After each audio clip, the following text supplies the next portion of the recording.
ஓம் சாந்தி. தாயின் மேல் கலசம் கலசம், சங்கம யுகத்தின் வெளிச்சம் வெளிச்சம். பாபா குருடர்கள் கண்ணை திறந்து வைத்தார். தாயானாலும் தந்தையானாலும் நாம் ஆத்மா என்பதை தெரிந்து கொள்வோம்.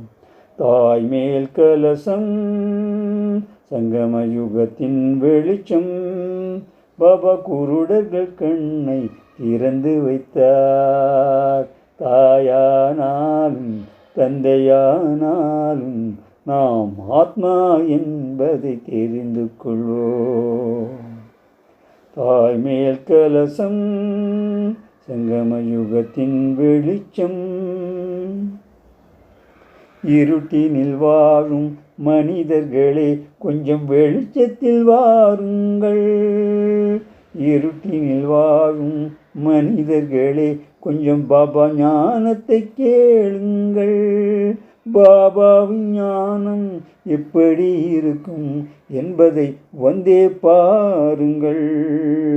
எத்தனை காலம் மனிதன் வாழ்ந்தான் என்பது கேள்வி இல்லை. எத்தனை காலம் மனிதன் வாழ்ந்தான் என்பது கேள்வி இல்லை. அவர் ஞானத்தை உணர்ந்து ஆத்மாவை அறிந்தால் வாழ்க்கையில் தோல்வி இல்லை. அவர் மாயாவிடம் தோற்றதில்லை.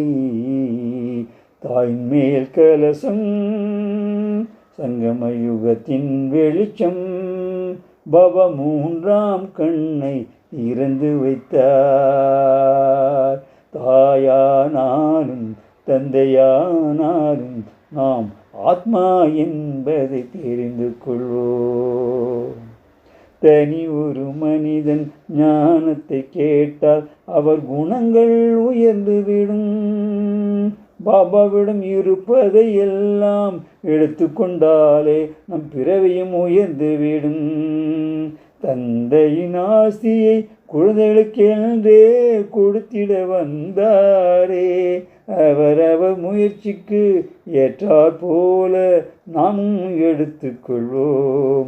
சக்தியை நாமும் எடுத்துக்கொள்வோம். தாயின் மேல் கலசம், சங்கம யுகத்தின் வெளிச்சம். பாபா மூன்றாம் கண்ணை திறந்து வைத்தார்.